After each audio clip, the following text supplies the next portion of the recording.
ඉරානයට එරෙහි ඇමරිකානු ඊශ්‍රායල යුද්ධය මේ වෙන විට 7 වෙනි දිනට අද වෙන විට ළඟා වෙලා තියෙනවා. Operation epic fury. එහෙමත් නැත්නම් ඇමරිකානු මෙහෙයුම විශේෂත්වය වන්නේ අපේ සාගර කලාපයටත් මේ වෙන විට ඇවිල්ලා තියෙනවා. සාම කලාපයක් වෙන්න නියමිතව තිබුණු ඉන්දිය සාගර කලාපයේ ගාල්ලට සැතපුම් නාවික සැතපුම් 40කට එහාදී අයිරිස් ඩේනා කියන අයිරිස් කියන්නේ ඉස්ලාමික් රිපබ්ලික් ඔෆ් ඉරාන් ෂිප් කියන එක සමහරු වැරදියට මේ පිළිබඳව අර්ථකථන දෙනවා. ඩේනා කියන නෞකාවට ප්‍රහාරයක් එල්ල වෙලා 87 දෙනෙක්ගේ සිරුරු මේ වෙන විට හොයාගෙන තියෙනවා. 38 දෙනෙක් ගාල්ල කරාපිටිය රෝහලට ඇතුළත් කරා. ඒ වගේම ඊයේ දිනේදී අයිරිස් බෂයිර් කියන නෞකාව කොළඹ ආසන්නයේ නැංගුරම් ලාලා තියෙද්දි ශ්‍රී ලංකා නාවික හමුදාව භාරයට ගත්තා. ඒක ත්‍රිකුණාමලයට ගෙනියනවා කියලා ජනාධිපතිතුමා ප්‍රකාශ කරා. වැලිසර නාවික හමුදා කඳවුරට එම බටයන් ගෙනාවා. ඒක ඇත්තටම රජය ගත්ත ප්‍රශංසනීය ක්‍රියාමාර්ගයක්. කුමන ආකාරයෙන් වුණත් මේ යුද්ධය සම්බන්ධයෙන් වාමාංශික රජයක් කියලා කියාගත්තත් ඔවුන් නිද්‍රාශීලී පියවරක් අනුගමනය කරත් මේ දක්වා කිසිදු ප්‍රකාශයක් නිකුත් නොකර හෙලා නොදැක ඔවුන් මොකද අපි දැක්කා මේ කටාරියට ප්‍රහාරය වෙනකොට යම් ප්‍රකාශ නිකුත් කරත් මේ යුද්ධය සම්බන්ධයෙන් සමස්ත ප්‍රහාරය පිළිබඳව ඔවුන්ගේ පිළිකුල හෝ හෙලා දැකීමක් සිද්ධ වුණේ නැහැ. ඒක නොබැඳි පිළිවෙත කියලා කියන්න අමාරුයි. නමුත් මේ නැව සම්බන්ධයෙන් ක්‍රියාමාර්ගයේදී ජනාධිපතිතුමා ගත්ත ක්‍රියාමාර්ගය අපි අගය කරනවා. ඇත්තටම මේ වන විට යුද්ධයේ 7 වෙනි දිනේ වෙනකොට මේක ආර්ථික වශයෙන් දරා ගන්න නොහැකි තත්ත්වයක් ක්‍රමයෙන් ලං වෙනවා එම කලාපයේ තියෙන අනිකුත් රටවල් වලට. මොකද මේ වන විට යුරෝපා කලාපයටත් අසබයිජානයට ප්‍රහාරයක් එල්ල කරා ගුවන්පතේට. ඒ වගේම සයිප්‍රසයට ප්‍රහාරයක් එල්ල වුණා. සෞදි අරාබිය අරම්කෝ තෙල් මධ්‍යස්ථානවලට ප්‍රහාර එල්ල වුණා.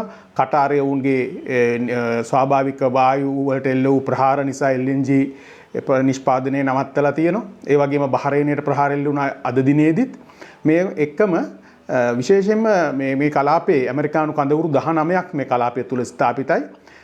විශේෂයෙන්ම ආර්ථිකයට දැඩි ලෙස බලපෑමක් එල්ල වෙන බවක් දක්නට ලැබෙනවා. මේක සමස්ත ලෝකයටම මේ තත්ත්වයට මුහුණ දෙන්න වෙනවට ගත්තම ඉන්දියාවේ විතරක් මේ දින කිහිපයට ඔවුන්ගේ කොටස් වෙළඳ පොළ රුපියල් ට්‍රිලියන 21කින් පහළ ගිහිල්ලා තියෙනවා. ඒක විශාල උන්ට දරා ගැනීමට නොහැකි තත්ත්වයක්.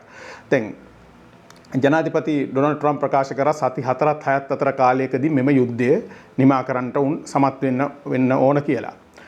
මීට පෙර මම හිතන්නේ 2003 වෙච්ච ඉරාක යුද්ධයේදී සදාම් හුසේන්ට එරෙහිව ඒ වගේම ඔහුගේ 91 වසර 1991 දී ඩෙසර්ට් ස්ටෝම් කියලා ඒ කියන්නේ කුවේටය ආක්‍රමණය කර අවස්ථාවේ වෙච්ච යුද්ධයේදීත් සති 3ත් 5ත් අතර කාලයකදී මේ යුද්ධ නිමා කිරීමට ඇමරිකා එක්සත් ජනපදයේ සමත් වුණා.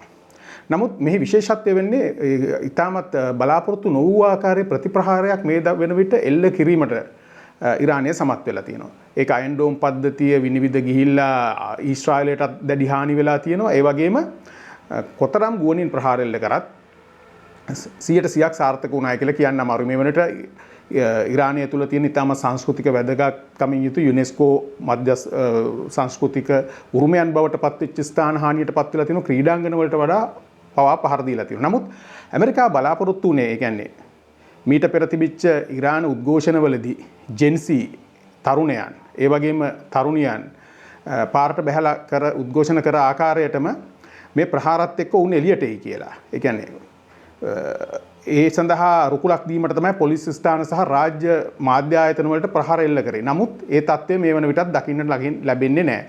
ඒ නිසා ඊයේ ඇමරිකානු ජනාධිපතිවරයා ප්‍රකාශ කරා කුමන තත්ත්වයක් යටතේ වුණත් ඊළඟ ඉරාන නායකයා තෝරගන්නේ තමා විසින් බව.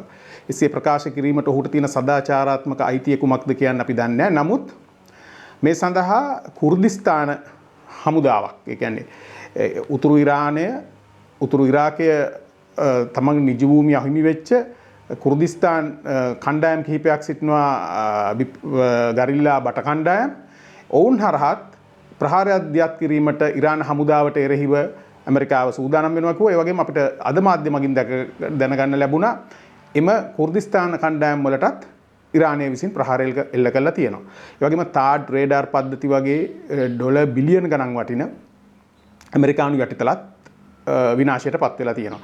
දැන් ඉතාමත් ප්‍රාථමිකයි කිව්වත් ඉරානය විසින් යොදා ගන්න ඩ්‍රෝන් යානයක් ඩොලර් 20000ක් පමණ වටින විසින් සිදු කරන හානිය ඒ ඉන්ටර්සෙප්ට් කිරීම සඳහා ඊශ්‍රායලයට එක්සත් අරාබි එමිරාත් රාජ්‍යයට හෝ වෙනත් රටකට වියදම් කරන්න වෙන මුදල ඩොලර් මිලියන 3-5 අතර ගණනක් වෙනවා. මේක ආර්ථික වශයෙන් ගත්තම ඉතාමත්ම දරා ගැනීමට නොහැකි තත්ත්වයක්.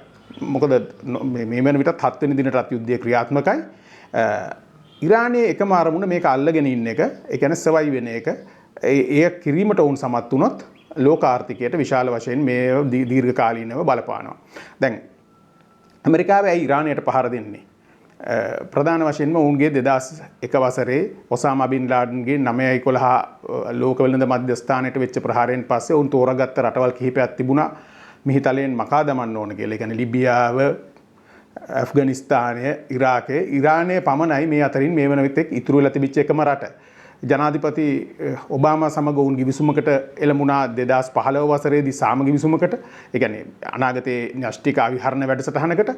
නමුත් එම පළවෙනි වතාවේ දූර කාලයට ඩොනල්ඩ් ට්‍රම්ප් ජනාධිපතිවරයා පත්වීමත් සමග ඒ පිළිබඳව නිසි අවධානය යොමු කරන්නේ නැතුව එම නිෂ්ක්‍රීය කරනු ලැබුවා එම ගිවිසුම බලාත්මක වීම. ඒ වගේම අපිට දැනුත් පේනවා දිගටම ජනාධිපති ඩොනල්ඩ් ට්‍රම්ප් මේ සම්පත් එක් රැස් කිරීම සඳහා. ඒ කියන්නේ වෙනිසියුලාව අත්පත් කරගත්තට පස්සේ දිගින් දිගටම මම හිතන්නේ ඇමරිකාවට මේ සම්පත් මගින් ලෝකේ පාලනය කිරීමේ අවශ්‍යතාවය දැඩි ලෙස තියෙනවා. කොහොම වුණත් අපි දැක්ක සමහර අභීත ලෙස නැගී සිටින නායකයොත් දක්නට ලැබෙනවා. දැන් පෙඩ්‍රෝ සාන්චෙස්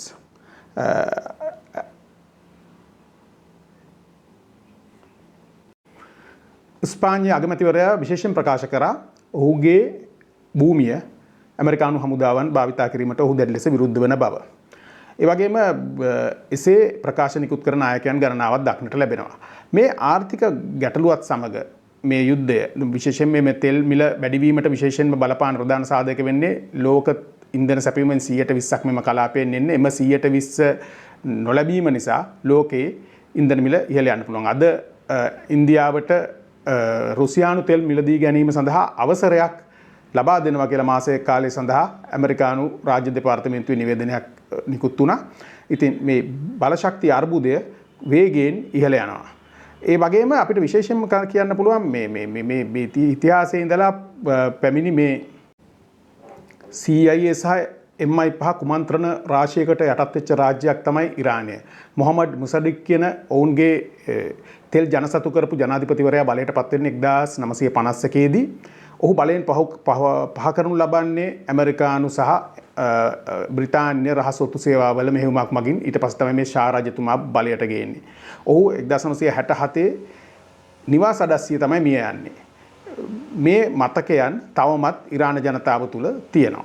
ඉතින් ඉරාන ජනතාව කොයිම ආකාරයකින්වත් තරුණයන් වුණත් ඇමරිකානු ප්‍රහාර මගින් සුන්බුන් වෙච්ච රටක් නැවතත් බාර ගන්න කැමති වෙයි කියලා මට හිතන්නේ නැහැ. මම විශ්වාස කරන්නේ නැහැ. ඉතින් මේ යුද්ධය සිව්වෙනි සතියටත් එහාට ගත වුණොත් ඉදිරියට ගියොත් ඇතිවන තත්ත්වය සියලුම ආර්ථිකයන්ට බලපානවා. දැන් ලංකාවේ තේ අපනයනයෙන් වැඩිම තේ අපනයනය කරන්නේ ඉරාකයට.